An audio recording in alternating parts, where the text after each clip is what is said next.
There was some interest expressed on how I sharpen my axes and my tomahawks. So in this video, we'll explore my current methods of how I'm doing that. Part of sharpening an axe, guys, is determining what you're going to use it for. That's going to base what type of edge you put on it. So if you're going to be doing a lot of carving with it, then of course you want a very sharp edge. But if it's something that's going to be used on, I don't know, let's say you're in the middle of Alaska where you've got a lot of frozen wood, you don't want a very delicate edge. You want something that's more robust, that's going to hold up to that type of use.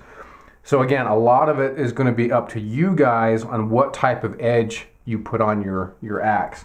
So for me, this is what I'm going to do. This video is just meant for some general ideas of how I sharpen my axes, and maybe you guys can take some good points away from this and implement it into your axe sharpening. To set this up a little bit, I had a DMT sharpening stone, a diamond stone that I really liked. It's very aggressive and it would remove a lot of material quickly. Over the years of using that and using it fairly often, it's worn down and it didn't work as well. So instead of buying another one, actually I really liked it, I recommend them, but they do wear down, is I picked up this guy right here. This is the Work Sharp, Ken Onion Work Sharp. So I thought I'd try this out, and I honestly really like it for my axe and my tomahawk sharpening. I just wanted to give this thing a shot and see how I liked it, and so far so good. And again, mostly what I've used it for is this. It's just to remove a lot of material. Now this axe, you can actually see it's been in the dirt a couple of times. Right up here, it's chipped pretty badly, and then right in the middle, I don't know if you can see it or not on camera. Yeah, a little bit. You can see that top one's really bad. So today we're just going to try and fix that as part of this axe sharpening process.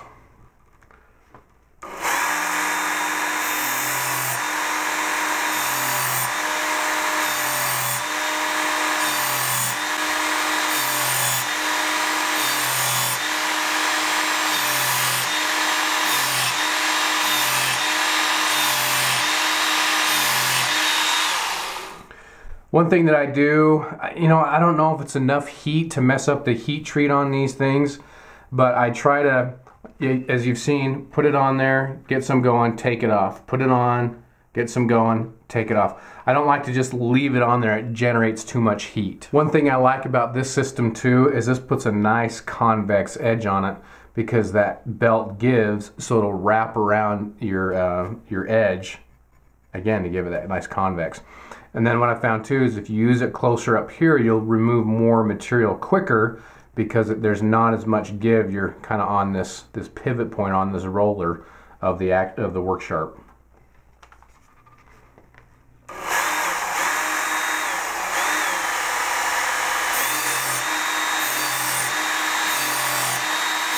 Once you get done on one side, you can feel that burr being formed on the other side.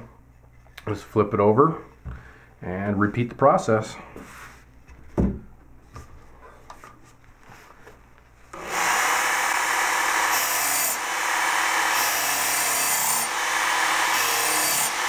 One thing I forgot to mention earlier is that this Work Sharp, so that's its normal configuration. It has a piece that goes on here that you can take your knife through, so you're just doing this with it.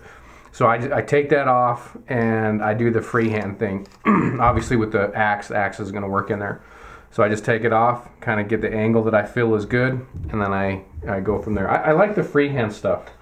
I find a lot of pleasure in that. I don't have any problem with people using other, where things are laid out for you and giving you the angle. Rock on. If that's what you want to use, that's what you want to use. Sometimes we get so caught up on, oh, my way's the best, you can't do it that way. I get so sick of that stuff, man. Anyway, all right, little rant over. So here's kind of where we're sitting right now. What I've done is gone through the different grits, just like you would a knife, right? Started with the coarse grit in this case because it was badly chipped, and I went up in grits. So now you can see the chips that were in the middle of the blade are now gone. The one at the top, you know, it's still kind of there. I'm working them out. I don't want to work them all out at once. It's kind of an area where if I'm going to be carving, it's not going to cause a problem. And it's just so much material to remove. I don't want to do that. So it'll come out over time. And another thing is I want to make sure that I'm keeping this end the same as this end. So it's just something that time will fix. Now, for me personally, with the work sharp, and this is just me, guys, as this is fairly new to me and I'm working this out, I find that I can get a better final edge when I take one of my Spyderco ceramic rods and use that to kind of really touch up the edge. Now, I use this because it's what I had on hand. You know, I'm trying to, I always say this in my videos, but I'm trying to save money where I can. And, you know, one thing you might want to look into is one of those hockey looking sharpening pucks. I think that would work very well. This for me has worked very well. You can see I've been using it quite a bit. It actually needs to be cleaned. But from this point, it's gonna be a little awkward with the way the cameras are sitting right now. But from this point, I'll just take my, my little ceramic rod here and then I'll just work it. And a lot of times I'll be looking straight down, so that way I can kind of see my angle of where I need to be, and then I'll just kind of give that a nice touch up for that final piece. And I find this really, for me, really sets off the edge. So I've been doing this with all my hawks that I've been modding lately, and this is how I maintain my axe. Sometimes I'll just take it and run it like that and just kind of do whatever I feel is needed. Flip it over and then again do the other side.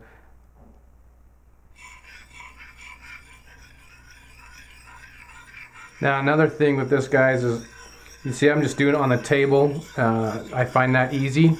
I've also got a vise. You can clamp it down in one of those and use that for stability. I just have better light in here. And for those that don't have a vise, you know, it certainly can be done by just holding it off the table.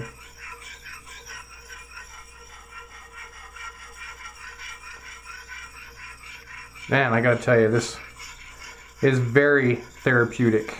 And I think we'll be about done on this one. Again, this, I'm not gonna get hair popping sharp on this one. I'm going to get enough to do some shavings, but mostly this is going to be a tool that I'm splitting wood with, so I don't need an incredibly sharp edge. With my Tomahawks though, I like to get those pretty sharp just because, I don't know, because I like to. A lot of it too depends on how far back you pull that shoulder and pull it off. There's all different kinds of things you can do with these. And last but not least, again, depending on what you want to do, sometimes I just want to strop it. Maybe you don't feel like you need to, depending on what you're going to use your axe for. But I like just to go through here and give it a nice little stropping. That kind of sounded like Bob Ross. Paint a few little happy trees, because stropping, little happy stropping, for those of you old enough to remember Bob Ross. Sometimes too with an axe I find almost like just holding it like a stone or something, with the strop a little bit easier. And just as anything, especially with sharpening, is that techniques evolve over time. So I'm sure my technique will change and evolve as time goes on, just like my knife sharpening has. Maybe I'll roll, if I can find it, I'll roll in some footage of my Tomahawk going through some paper. This process will can give you, depending on how you want it, how you want to manage it, a very fine edge.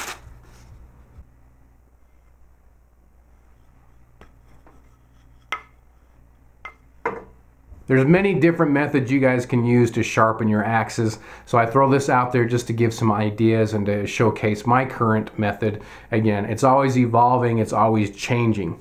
So hopefully this will help you guys, give you guys some ideas. Thanks for watching. We'll see you.